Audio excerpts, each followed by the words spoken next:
ഇങ്ങനെയുള്ള ഒരു നിലപാട് തറയിൽ വളരുന്ന സമൂഹം ഭാവിയിൽ എന്താവും? അതിന്റെ ഉത്തരവാദിത്വം ഇത്രയും കാലം ഇതിനെ പിന്നെ ഒരു നടപടി എടുക്കാതെ ഇതിനെ ഫ്രീസറിൽ വെച്ച അല്ലെങ്കിൽ ബേസിലിട്ട ആളുകൾക്കൊക്കെ മറുപടി പറയേണ്ടി വരും. തർക്കമല്ല കാര്യം. ഇതാ കണ്ടന്റ് ഒന്നിച്ചത് പൂട്ടി എന്നുള്ളത് വളരെ സന്തോഷകരമാണ്. അതാണ് ചെയ്യേണ്ടത്. അത് കുട്ടികൾക്ക് തുറന്നാൽ കിട്ടാൻ പാടില്ലത്. ഒരു റിപ്പോർട്ട് വന്നിരുന്നു. ആ റിപ്പോർട്ട് അനുസരിച്ച് നമ്മുടെ ഈ മറ്റേ സോഷ്യൽ മീഡിയയിൽ യൂട്യൂബും ഒക്കെ അടക്കമുള്ളതിനകത്ത് 523 ഹിന്ദി പോപ്പ് ഹെയ്റ്റ് സോങ്സ് കണ്ടെത്തി എന്നുള്ളതാണ്. അതിൽ മെജോറിറ്റി എന്ത് തന്നെയാണ് മുസ്ലിങ്ങൾക്കെതിരെയുള്ള. കേരളത്തിലെ കുറച്ച് കാലങ്ങൾക്ക് മുമ്പ് മലപ്പുറം ജില്ലയിലെ വളാഞ്ചേരി എന്ന് പറയുന്ന സ്ഥലത്ത് ഒരു കടയുടെ ഒരു ഷോപ്പിൻ്റെ ഉദ്ഘാടനത്തിന് വേണ്ടി ഒരു മനുഷ്യൻ കടന്നു വരുന്നുണ്ട്. അദ്ദേഹത്തെ കാണാൻ വേണ്ടി കേരളത്തിലെ LP ക്ലാസ്സിൽ പഠിക്കുന്ന കുട്ടികൾ കൂടി ക്ലാസ് കട്ട് ചെയ്ത് വരുന്ന രംഗവും ഒരുപാട് ക്രമസമാധാന പ്രശ്നങ്ങളുണ്ടായതൊക്കെ പത്രത്തിലൂടെയും സോഷ്യൽ മീഡിയകളിലും നമുക്ക് വായിച്ചതാണ്.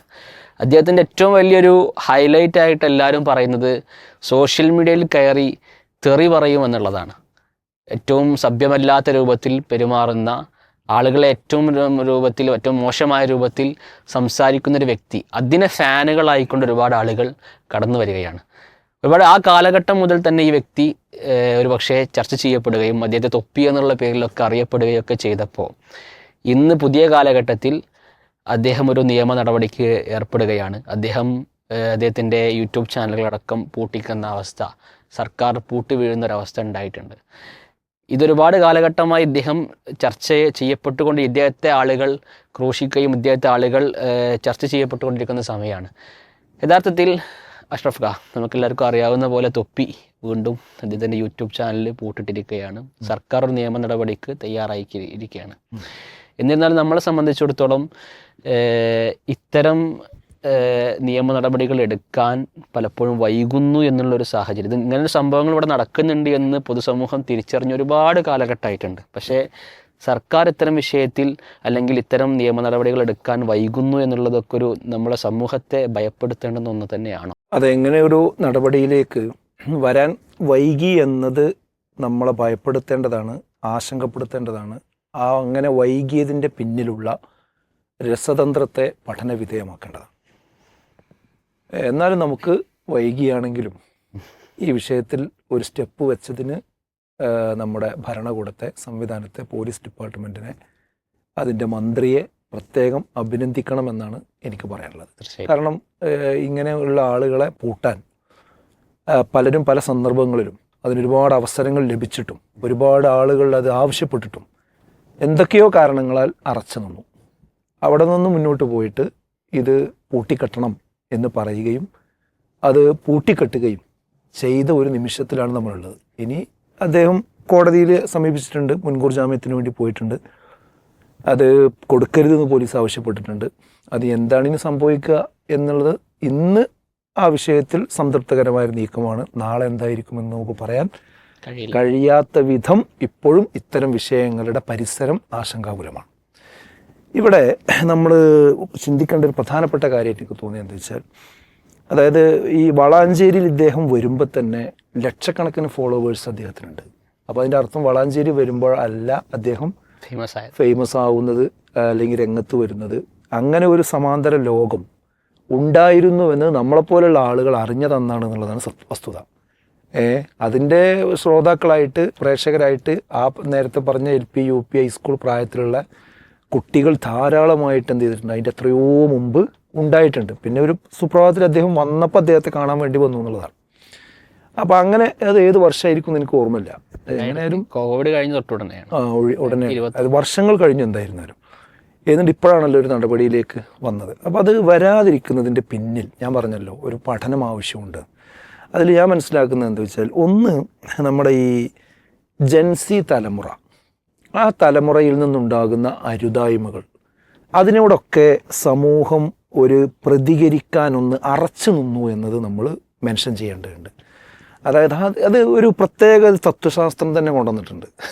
അതായത് നമ്മളെ ഈ പുതിയ ജെൻസി തലമുറ, അതേപോലെ തന്നെ പിന്നെ ഓരോ തലമുറക്കും ഓരോ പേരിട്ടും കണ്ടുള്ള സംഗതി, അതൊക്കെ വസ്തുതയാണ്, കാര്യമൊന്നുമില്ല. പക്ഷെ അതൊക്കെ പറഞ്ഞു കൊണ്ടുവന്നിട്ട് അവസാനം സ്ഥാപിക്കൽ എങ്ങനെയാണെന്ന് വെച്ചാൽ ഇവരിങ്ങനെയാണ്, ഇവരുടെ ലോകം അങ്ങനെയാണ്.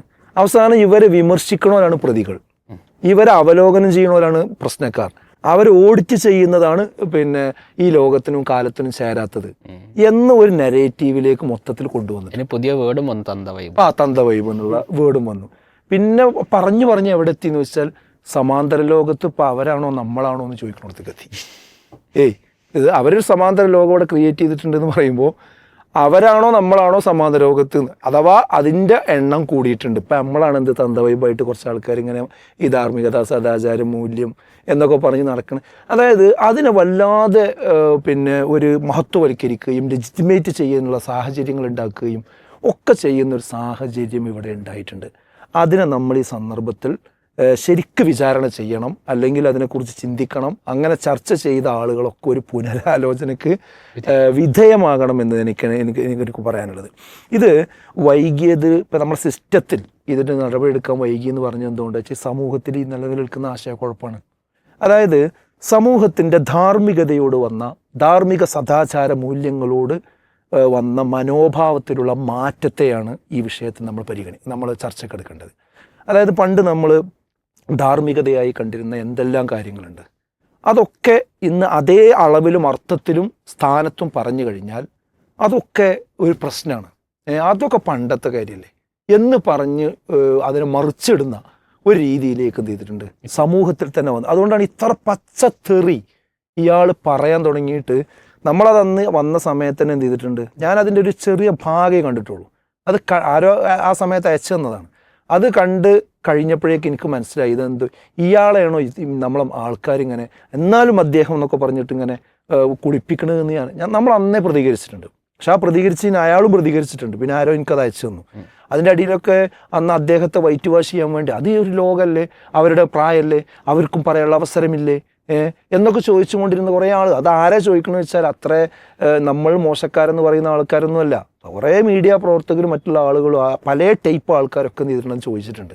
അവിടെ അഭിപ്രായ സ്വാതന്ത്ര്യത്തിന്റെ കാര്യം വെച്ച് ഇതിനൊക്കെ എന്താ അങ്ങനെയും പറഞ്ഞൂടെ, എന്താ അങ്ങനെയും ചെയ്തൂടെ, കേൾക്കാരുന്നാ പോരെ, നിങ്ങൾ കാത് കുത്തിയാ പോരെ, നിങ്ങൾ നാലാൾ ഇവിടെ ഉണ്ട്, ഈ മുർഷിത്തികൾ ഇവിടെ ഉണ്ട് എന്ന് വിചാരിച്ചിട്ട് ഇവർക്കൊന്നും സംസാരിക്കാൻ പറ്റില്ലേ എന്നൊക്കെ ചോദിച്ചുകൊണ്ട് പറഞ്ഞിട്ടുണ്ട്. അപ്പം ഞാൻ പറയണത് എന്താ വെച്ചാൽ നമ്മൾ ധാർമ്മിക സദാചാര മൂല്യങ്ങളോട് സമൂഹത്തിൽ വന്ന ഒരു മനോഭാവത്തിലുള്ള മാറ്റമാണ് ഇത്രയും കാലം ഇതിലൊരു സ്റ്റെപ്പ് എടുക്കാൻ വൈകിപ്പോയത് എന്ന് നമ്മൾ കാണേണ്ടതുണ്ട്. പിന്നെ ഒരു സ്റ്റെപ്പ് എടുക്കേണ്ടത് രാഷ്ട്രീയ പാർട്ടികളും അതുപോലെ ഭരണകൂടമൊക്കെയാണ്. അവർക്കും തന്നെ ഇപ്പോൾ ഈ ഇടക്കാലത്ത് വന്നൊരു സംഭവം എന്താണെന്ന് വെച്ചാൽ മൂല്യമല്ല ഒരു കാര്യത്തിൽ നോക്കുന്നത്, എവിടെയാണ് ജനങ്ങൾ നിൽക്കണമെന്നാണ് നോക്കുക. ജനാധിപത്യമാണല്ലോ നമ്മളെ പ്രധാനം. ഓക്കെ, അപ്പോൾ ജനങ്ങൾ ഇന്നിപ്പോൾ നമ്മൾ ഇരിക്കുന്ന സമയത്ത് ഇപ്പോൾ 8:30 മണി കഴിഞ്ഞു, രാത്രി 8:30 മണി കഴിഞ്ഞു. കുറേ ആൾക്കാർ വന്നിട്ട് പറയണത് ഇപ്പോൾ പകൽ 8:30 മണിയാണെന്ന് പറഞ്ഞാൽ എന്നാൽ അതാ ശരി, അത് അംഗീകരിക്കണം.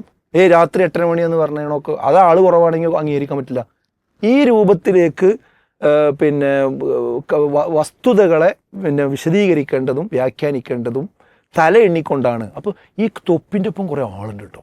അപ്പോൾ അയാൾക്കെതിരെ പറഞ്ഞാൽ എന്താവും, പ്രശ്നമാവും. ഒരു നിലപാടെടുത്ത ഒരു പ്രശ്നം, അത് നമ്മുടെ രാഷ്ട്രീയ പാർട്ടിക്കെതിരാവും, അത് അടുത്ത എൻ്റെ ഇലക്ഷനെ ബാധിക്കും. ഈ ഒരു പ്രശ്നം എന്ത് ചെയ്തിട്ടുണ്ട് നമ്മുടെ ജനപ്രതിനിധികളെ രാഷ്ട്രീയ പാർട്ടികൾ ഭരണകൂടത്തിൽ സ്വാധീനിച്ചിട്ടുണ്ട്. നമ്മളത് വ്യക്തമായിട്ട് പറയാതെ എന്നൊരു കാര്യമില്ല. അപ്പോൾ അത് നമ്മൾ വിലയിരുത്തേണ്ട ഒരു കാര്യമാണ്. അതേപോലെ തന്നെ ഇപ്പോൾ ഇതിന് ന്യായീകരിച്ച മനസ്സുകളൊക്കെ ഈ സമയത്ത് എന്ത് ചെയ്തിട്ടുണ്ട്, ഒന്ന് പുനരാലോചന നടത്തണം.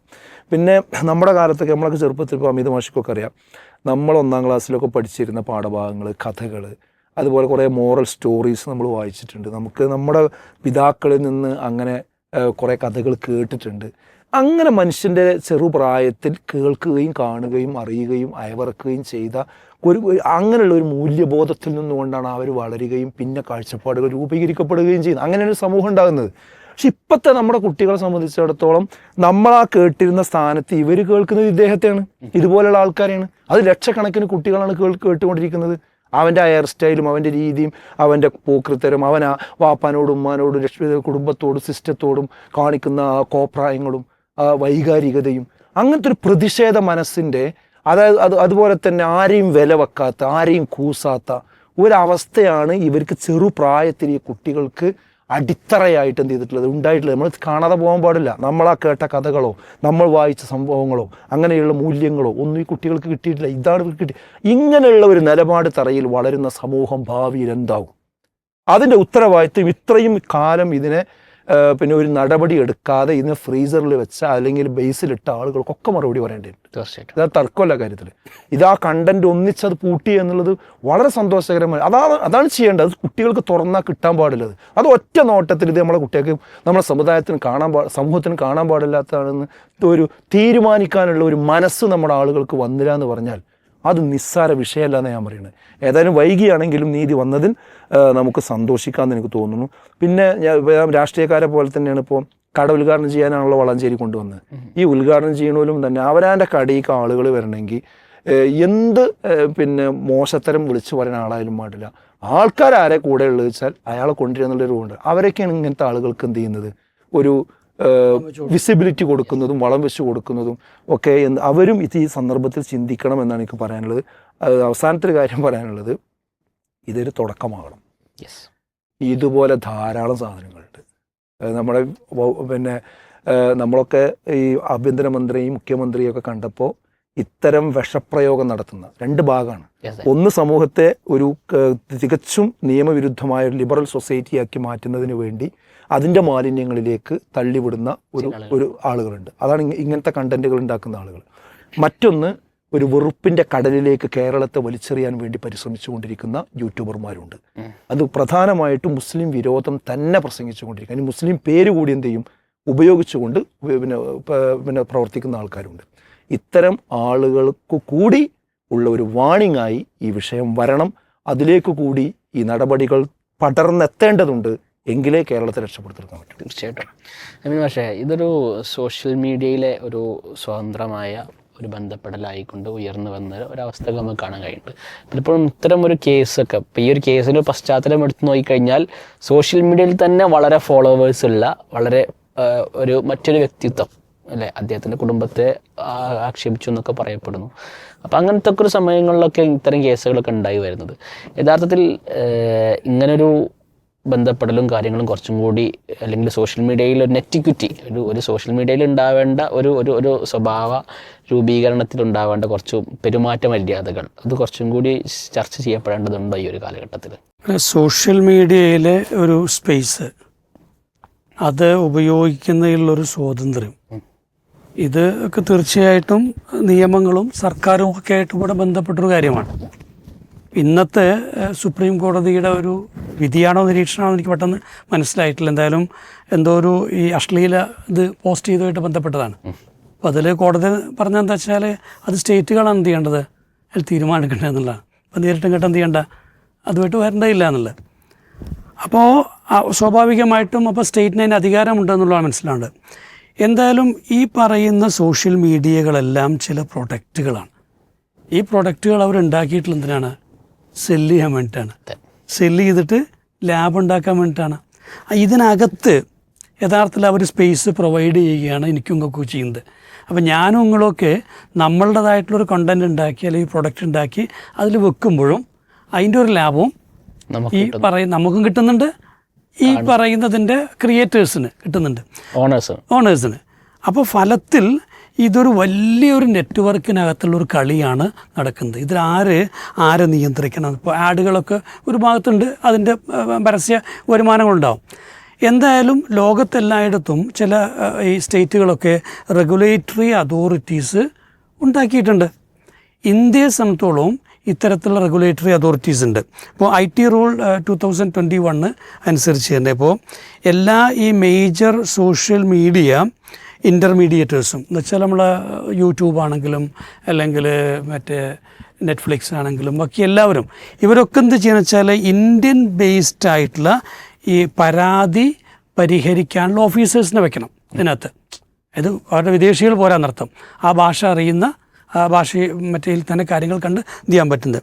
അപ്പോൾ മാത്രമല്ല റീജിയണൽ ഗ്രീവൻസ് സെല്ലുകൾ ഉണ്ട്. മൾട്ടിപ്പിൾ മിനിസ്ട്രീസിന് ഇടപെടാനുള്ള സ്വാതന്ത്ര്യമുണ്ട്, ഒറ്റ മിനിസ്ട്രിക്കല്ല. വ്യത്യസ്തമായ മിനിസ്ട്രി അവരും ഇപ്പോൾ ഉദാഹരണത്തിന് ഇപ്പോൾ സ്ത്രീകളെ അപമാനിക്കുന്ന വിഷയമാണെങ്കിൽ മറ്റേ അവർക്ക് ഇടപെടാൻ പറ്റും, കുട്ടികളുമായി ഇടപെടാൻ. അപ്പോൾ ആ രീതിയിലുള്ള വ്യത്യസ്ത മിനിസ്ട്രികൾക്ക് ഇടപെടാനുള്ള സ്വാതന്ത്ര്യം ഈ നിയമങ്ങൾ നൽകുന്നുണ്ട്. ഇതുപോലെ തന്നെ എന്താ വെച്ചാൽ സെക്ഷൻ 69A ഓഫ് IT അനുസരിച്ച് എമർജൻസി ബ്ലോക്കിങ്ങിന് ഉള്ള സ്വാതന്ത്ര്യം എന്താണ് ഉണ്ട്. പിന്നെ അതിനകത്ത് തന്നെ വെച്ചാൽ അത് അവിടെ ഇപ്പോൾ മറ്റേ ministry of electronics and IT അവർക്കാണ് ഈ അധികാരമുള്ളത്. ഇതുപോലെ ഈ മറ്റേ ഭാരതീയ ന്യായ സംഹിതയിൽ 69 ABCD എന്ന് പറഞ്ഞിട്ട് കുറേ നിയമങ്ങൾ എന്താണ് ഇതിനകത്ത് ഉണ്ട്. ഇതെല്ലാം വെച്ചുകൊണ്ട് തന്നെ ഈ സർക്കാരിനെ സംബന്ധിച്ചിടത്തോളം അതിൻ്റെ മറ്റ് നിയമ സംവിധാനങ്ങൾ, അതായത് ഇപ്പോൾ പോലീസിന് സെക്ഷൻ 78 അനുസരിച്ച് എന്ത് ചെയ്യാം, കേസെടുത്ത് അന്വേഷിക്കാം. അതുപോലെ തന്നെ 80 അനുസരിച്ച് അറസ്റ്റ് ചെയ്യാം. അപ്പോൾ ഈ പറയുന്ന നിയമ സംവിധാനങ്ങൾ പലതും ഇതിനു വേണ്ടി റെഗുലേറ്ററി സിസ്റ്റം കൊണ്ടുവന്നിട്ടുണ്ട്. പക്ഷേ ഇതൊക്കെ ഒരു ഭാഗത്ത് നിൽക്കുന്നുണ്ട്. ഇതൊക്കെ എവിടെയാണ് ഉപയോഗിക്കപ്പെടുന്നത് എന്നുള്ളൊരു വലിയ ചോദ്യം ഉണ്ട്. അല്ലെങ്കിൽ എത്രത്തോളം ഇതിനകത്ത് ഈ ഇടപെടൽ ഉണ്ടാകുന്നുണ്ട് എന്നുള്ളത്. എന്നാൽ ഇതൊക്കെ നിലനിൽക്കെ തന്നെ ഇപ്പോൾ ഇന്ത്യയിൽ 5ഓളം സ്റ്റേറ്റുകൾ digital creation and influencer policy എന്ന് പറഞ്ഞൊരു സാധനം കൊണ്ടുവന്നിട്ടുണ്ട്. ഇതെന്തിനാന്ന് വെച്ച് കഴിഞ്ഞാൽ ഈ കണ്ടൻറ് ഉണ്ടാക്കുന്നവരെ ഇൻഫ്ലുവൻസ് ചെയ്യാൻ, അല്ലെങ്കിൽ അവരെ ഉപയോഗിക്കാൻ വേണ്ടിയിട്ടാണ്. വേറൊരു അർത്ഥത്തിൽ പറഞ്ഞാൽ അതിനെ തങ്ങളുടെ രാഷ്ട്രീയ താല്പര്യങ്ങൾക്കോ അല്ലെങ്കിൽ സ്വകീയമായ താല്പര്യങ്ങൾക്കോ എതിരാണെങ്കിൽ പെട്ടെന്ന് ഇടപെടാൻ. ഇപ്പോൾ UP-യിൽ കഴിഞ്ഞ ആഴ്ചയിൽ ഒരു സാധാരണ എൻ്റെ ഓർമ്മ ചെയ്യുകയാണെങ്കിൽ ഓട്ടോറിക്ഷ തൊഴിലാളിയാണ്. അദ്ദേഹം എന്താ വെച്ചാൽ അവിടുത്തെ റോഡുകൾ പൊട്ടിപ്പൊളിഞ്ഞതിനെക്കുറിച്ച് പിന്നെ ഒരു വീഡിയോ ഇട്ടു. അദ്ദേഹത്തെ ഉടനെ അറസ്റ്റ് ചെയ്തു. എന്നിട്ട് അദ്ദേഹം ഈ സെല്ലിൽ നിന്ന് മാപ്പ് പറഞ്ഞുകൊണ്ട് ഇറങ്ങി വരുന്ന വീഡിയോ പോലീസ് തന്നെ എടുത്ത് പരസ്യമായിട്ട് ഇട്ടിട്ടുണ്ട്. എന്നുവെച്ചാൽ ഇനി അങ്ങനെ എന്ത് ചെയ്യാൻ പറ്റില്ല, ചെയ്യരുത് എന്നുള്ളതാണ് എൻ്റെ ഉദ്ദേശം. ഞാൻ പറഞ്ഞാൽ ഇവിടെ ഈ ഇൻ്റർനെറ്റ് ഗൈഡ് ലൈൻസ് എത്രത്തോളം ഫോളോ ചെയ്യപ്പെടുന്നു, പാലിക്കപ്പെടുന്നു കൊണ്ട് വലിയൊരു ചോദ്യം ഉണ്ട്. അപ്പം ഈ അടുത്ത് നമ്മൾ ശ്രദ്ധിച്ചിട്ടുണ്ടാവും, അതായത് centre for the studies of organised hates എന്ന് പറയുന്ന CSOH-ൻ്റെ ഒരു റിപ്പോർട്ട് വന്നിരുന്നു. ആ റിപ്പോർട്ട് അനുസരിച്ച് നമ്മുടെ ഈ മറ്റേ സോഷ്യൽ മീഡിയയിൽ യൂട്യൂബും ഒക്കെ അടക്കമുള്ളതിനകത്ത് 523 ഹിന്ദി പോപ്പ് ഹെയ്റ്റ് സോങ്സ് കണ്ടെത്തി എന്നുള്ളതാണ്. അതിൽ മെജോറിറ്റി എന്ത് തന്നെയാണ്, മുസ്ലിങ്ങൾക്കെതിരെയുള്ള സോങ്ങുകളാണ്. അത് എത്രത്തോളം വെറും ഹെയ്റ്റ് അല്ല, ത്രെറ്റ്, നിങ്ങൾ പശുവിനെ എന്താണ് തൊട്ട് കഴിഞ്ഞാൽ വെട്ടി നുറുക്കി കത്തിച്ച് കളയും എന്നൊക്കെ രീതിയിലുള്ള പാട്ടുകൾ. അപ്പോൾ ഇതിനെതിരെ ഉള്ള ഒരു പരാതി കൊടുക്കുമ്പോൾ മെറ്റയ്ക്ക് പരാതി കൊടുത്തപ്പോൾ ആകെ 18 എണ്ണമാണ് മെറ്റ ഇന്ന് റിമൂവ് ചെയ്തെന്നതാണ്. അപ്പോൾ ആലോചിച്ച് നോക്കൂ, അതായത് ഇത് യൂട്യൂബിലുണ്ട്, 198 മില്യൺ ആളുകളാണ് അത് കണ്ടത്, അല്ലെങ്കിൽ റിപ്പീറ്റഡായിട്ട് കണ്ടിട്ടുള്ളത്. അപ്പോൾ ഇത് ആവർത്തിച്ച് കാണുന്ന ഒരാളിലുണ്ടാകുന്ന ഒരു മാനസിക പ്രക്രിയ എന്താണ്, അത്രയും കടുത്ത വെറുപ്പും വിരോധവും ഉണ്ടാക്കിയെടുക്കുക എന്നുള്ളതാണ്. അപ്പോൾ അത് നിങ്ങൾ പറഞ്ഞ പോലെ അഷ്റഫ് പറഞ്ഞ വെച്ചാൽ ഈ ഒരു ഭാഗത്ത് ഇപ്പോൾ തൊപ്പിയോടുള്ള ഈ നിയന്ത്രണം കൊണ്ട് മാത്രം തീരുന്നതല്ല എന്നർത്ഥം, മറിച്ച് വേറൊരു ഭാഗത്ത് അതിനേക്കാൾ മലീമസമായ രീതിയിൽ സമൂഹത്തിലേക്ക് വെറുപ്പ് ഉൽപ്പാദിപ്പിച്ചുകൊണ്ടിരിക്കുന്നുണ്ട്. അതിൻ്റെയും സ്രോതസ് എന്ത് തന്നെയാണ്, ഈ പറയുന്ന സോഷ്യൽ മീഡിയ ആണ്. യൂട്യൂബുണ്ട്, അതുപോലെ അതിനകത്ത് സ്പോട്ടിഫൈയിൽ, ആപ്പിൾ മ്യൂസിക്കിൽ, മെറ്റയുടെ മറ്റേ ഈ മ്യൂസിക്കിൻ്റെ ലൈബ്രറിയിൽ, ഇതിലെല്ലാം ഇത് അവൈലബിൾ ആണെന്നുള്ളതാണ്. ഞാൻ വെച്ചാൽ ഇത് യഥാർത്ഥത്തിൽ ചെയ്യേണ്ടതെന്ന് വെച്ചാൽ ഇതൊരു ക്യാമ്പയിൻ ആകേണ്ടതുണ്ട്. അപ്പോൾ ശരിക്കിപ്പോൾ ഈ നാഷണൽ ക്രൈം റിപ്പോർട്ട് പോർട്ടൽ എന്ന് പറഞ്ഞിട്ട് NCRP എന്ന് പറഞ്ഞ സാധനമുണ്ട്. നമുക്കൊക്കെ വേണമെങ്കിൽ ചെയ്യാൻ പറ്റും, പക്ഷെ കൊടുത്ത് എന്താ ഉണ്ടാവുക എനിക്കറിയില്ല. എന്തായാലും ഇത്തരത്തിലുള്ള ഇതുകളിൽ നിരന്തരമായി ഇതുകൾ കൊടുക്കുകയും അല്ലെങ്കിൽ ഈ ഒരു ക്യാമ്പയിനായി തന്നെ ഇതിനെ വളർത്തിക്കൊണ്ടുവരുന്നുണ്ട്. ഇത് ഞാൻ പറയുന്നത് വെച്ചാൽ ഇപ്പോൾ തൊപ്പിയുടെ വിഷയത്തിൽ തൊപ്പി ഒരേ സമയത്ത് അശ്ലീല വിഷയത്തിലാണ് എന്ത് ചെയ്തിട്ടുള്ളത്, നടപടി ചെയ്തിട്ടുള്ളത്. എന്നാൽ അതേസമയം അദ്ദേഹം വേറൊരർത്ഥത്തിൽ ഭയങ്കര വൾഗാരിറ്റി ചെയ്തിട്ടുണ്ട്. ഈ പറയുന്ന തരത്തിലുള്ള സാമൂഹ്യ വെറുപ്പുകൾ, ഒരു തരം അത് നമ്മൾ പറയുന്ന നീതീകരിക്കാൻ പറ്റാത്ത രൂപത്തിലുള്ള നിലപാടുകൾ, അതായത് കുടുംബത്തോട്, സുഹൃത്തുക്കളോട്, അല്ലെങ്കിൽ മറ്റുള്ളവരോടൊക്കെ. ഇതിൻ്റെയൊക്കെ പുറമെ ഡ്രഗിൻ്റെ വിഷയത്തിൽ എന്ത് ചെയ്തു, അദ്ദേഹം അതിനെ പ്രൊമോട്ട് ചെയ്തു. അയാൾ പ്രൊമോട്ട് ചെയ്യുന്ന സംഗതികൾ ഏതാണ് നല്ലത് നോക്കിയാൽ മതി, അത്രേ ഉള്ളൂ. അല്ല ഇതിൻ്റെ ഇനിയിപ്പോൾ ഇതൊക്കെ ഇതിലൂടെ നോർമലൈസ് ചെയ്യാൻ വേണ്ടിയാണ് അദ്ദേഹം ശ്രമിച്ചുകൊണ്ടിരുന്നത്. എന്നാൽ ഇന്നത്തെ നമ്മുടെ ഒരു ആധുനിക സമൂഹത്തിന് ഒരു നിലക്കും അംഗീകരിക്കാൻ പറ്റാത്ത ഒന്നാണ് സ്ത്രീ വിരുദ്ധത എന്ന് പറയുന്നത്. പക്ഷെ ആ സ്ത്രീ വിരുദ്ധത അതിൻ്റെ മാക്സിമത്തിലാണ് അദ്ദേഹം പ്രചരിപ്പിച്ചത്. ഈ പറയുന്ന 15, 16, 13 വയസ്സായ കുട്ടികളെ അദ്ദേഹത്തിലേക്ക് ആകർഷിച്ചതുള്ള സാധനം എന്താണ്, ഈ പറയുന്ന പെണ്ണെട്ടണ്ട പെണ്ണിനെതിരെയുള്ള ഈ പ്രയോഗങ്ങളാണ്. ആ സാധനമൊക്കെ ഇത്ര വ്യാപകമായിട്ട് പോലും ഇവിടുത്തെ ഒരു സാംസ്കാരിക ലോകം ഇതിനെതിരെ പ്രതികരിക്കുകയോ ഇറങ്ങുകയോ ചെയ്തില്ല. ഞാൻ കാണുന്ന ഏറ്റവും വലിയ അധപ്പതനം നേരത്തെ പറഞ്ഞ പോലെ ഒരു മൂല്യബോധം അല്ലെങ്കിൽ ഒരു സാമൂഹികമായ ഒരു എക്കോസിസ്റ്റം ഉണ്ടാക്കിയെടുക്കേണ്ട, ഒരു വാല്യൂവിൻ്റെ എക്കോസിസ്റ്റം ഉണ്ടാക്കിയെടുക്കുന്നതിൽ സാംസ്കാരിക ലോകത്തിന് വലിയ പങ്കുണ്ട്. അവരാണ് ആദ്യം പ്രതികരിക്കേണ്ടത്. പണ്ട് കാലത്തൊക്കെ അത് ഉണ്ടായിരുന്നു. ഇവിടെ എന്താ വെച്ചാൽ ഈ അഭിപ്രായ സ്വാതന്ത്ര്യത്തിൻ്റെ അതിർവരമ്പുകൾ എന്താണ്, അല്ലെങ്കിൽ നിഷേധവും സ്വാതന്ത്ര്യത്തിലുള്ള ഒരു നേരിയ അതിർവരമ്പുള്ളൂ, സത്യമാണ്. പക്ഷേ അതിനെ മനസ്സിലാക്കാൻ കഴിയാത്തത് കൊണ്ട് തന്നെ, അല്ലെങ്കിൽ അതിനെ തൊട്ട് കഴിഞ്ഞാൽ തങ്ങൾക്കെതിരെ ഇപ്പറഞ്ഞൊക്കെ വരുമോ എന്നുള്ള ഭയപ്പാട് കൊണ്ട് പലപ്പോഴും ഇപ്പറയുന്ന സ്ത്രീ വിരുദ്ധതയടക്കമുള്ള എല്ലാത്തിനെയും അക്കമഡേറ്റ് ചെയ്യുന്ന ഒരു അവസ്ഥയിലേക്ക് നമ്മുടെ സാംസ്കാരിക ലോകം ചുരുങ്ങിപ്പോയിരിക്കുന്നു. അതുകൊണ്ട് തന്നെ ഇവിടുത്തെ ധാർമ്മിക ബോധമുള്ള, സാമൂഹ്യ ബോധമുള്ള സംഘടനകളും മറ്റുമൊക്കെ ശക്തമായ ക്യാമ്പയിനുകളുമായിട്ട് മുന്നോട്ട് വരേണ്ടതുണ്ട്. ഇത്തരം എല്ലാത്തിനെയും വലിച്ചു പുറത്തിടുകയും, എനിക്ക് തോന്നുന്നു അന്നത്തെ മിനിസ്ട്രി ഒരു പക്ഷേ അതിന് അനുകൂലമായ രീതിയിൽ പ്രതികരിക്കുന്ന കരുതുന്നത്. അത്തരത്തിൽ ഏറ്റവും ചുരുങ്ങിയത് കേരളത്തിലെങ്കിലും ഇതിന് വേരില്ലാത്ത രൂപത്തിൽ, ഈ ഹെയ്റ്റ് ലാബിനും അതുപോലെ തന്നെ ഈ വൾഗാരിറ്റിക്കും ഒരു വേരില്ലാത്ത രൂപത്തിൽ അതിനെ മാറ്റിയെടുക്കുക തന്നെ വേണം. തീർച്ചയായിട്ടും. അല്ലേ, പിന്നെ ഈ കുട്ടികളിലേക്ക് ഈ ഇദ്ദേഹത്തെ പോലുള്ള ആൾക്കാർ പിന്നെ പ്രചരിപ്പിച്ച ഈ ആശയങ്ങളുണ്ടല്ലോ, അത് കുട്ടികളെ എത്രത്തോളം സ്വാധീനിച്ചു എന്ന് വെച്ചാൽ, എനിക്ക് കുറച്ച് മുമ്പ് ഒരു അധ്യാപകൻ UP ക്ലാസ് പഠിക്കുന്ന കുട്ടികൾ തമ്മിൽ അങ്ങോട്ടും ഇങ്ങോട്ടും എഴുതിയ എഴുത്തുകുത്തുകളുണ്ട്, അത് കാണിച്ചു. അപ്പോൾ അതിൽ നമുക്കൊരിക്കലും കാരണവശാലും അംഗീകരിക്കാൻ കഴിയാത്ത ഒരുപാട് തെറിപ്രയോഗങ്ങൾ. അത് എഴുതണയിൽ കുട്ടികൾക്ക് ഒരു പ്രശ്നമല്ല. ഇവൻ എഴുതിനേലേറെ പിന്നെ ഇതായിട്ട് മറ്റോട് എഴുതുക, അതിനേക്കാളും ഇവൻ അങ്ങോട്ട് എഴുതുക, അത് അങ്ങോട്ടും ഇങ്ങോട്ടും എഴുതി. അപ്പം ഞാൻ ആലോചിച്ചത് എവിടുന്ന ഈ കുട്ടിക്ക് ഇത് കിട്ടിയത്. അപ്പോഴാണ് ഈ സംഗതി മനസ്സിലാകുന്നത്. അത് രക്ഷിതാക്കളുടെ ശ്രദ്ധയിലൊക്കെ ഇതൊക്കെ ഒന്ന് വരുന്നത് നല്ലതാണ്. തീർച്ചയായിട്ടും. എന്തായാലും ഇത്തരം ആളുകളെ സംബന്ധിച്ചിടത്തോളം ഒരു പ്രത്യേകിച്ച് കേരളം എന്നുള്ള ഒരു സംസ്ഥാനം, അത് മറ്റുള്ള സംസ്ഥാനങ്ങൾക്ക് മാതൃകയായിട്ടാണ് പല വിഷയങ്ങളിലും, പല കാര്യങ്ങളിലും. അതുകൊണ്ട് തന്നെ ഇത്തരം ആളുകൾ അതിനെ സാംസ്കാരികപരമായി കൊണ്ട് നമ്മളെ തലമുറയെ തന്നെ നശിപ്പിക്കുന്ന, ഇത്തരം ആളുകൾ വിതക്കുന്ന വിത്തുകൾ തലമുറകളോളം നമ്മുടെ സംസ്ഥാനത്തെയും നമ്മുടെ രാജ്യത്തെയും ബാധിക്കുമെന്നുള്ളതിൽ, സമൂഹത്തെ ബാധിക്കുന്നതിൽ യാതൊരു സംശയവുമില്ല. അതുകൊണ്ട് ഇത്തരം ആളുകൾ വിതക്കുന്ന വിത്തുകൾ അടിയോടെ അതിൻ്റെ വേരുകൾ പിഴുതെറിയേണ്ട സമയമായിട്ടുണ്ട് എന്നുള്ളത് തന്നെയാണ്. എന്തായാലും ഇപ്പോൾ ഈ ഒരു നമ്മുടെ സർക്കാർ എടുത്തിട്ടുള്ള ഈ ഒരു നിലപാട് വളരെ അഭിനന്ദിക്കേണ്ട ഒന്ന് തന്നെയാണ്. എന്തായാലും ഇതുമായി മുന്നോട്ട് പോകാൻ സാധിക്കട്ടെ എന്ന് കൂടി നമ്മൾ ആശംസിക്കുകയാണ്.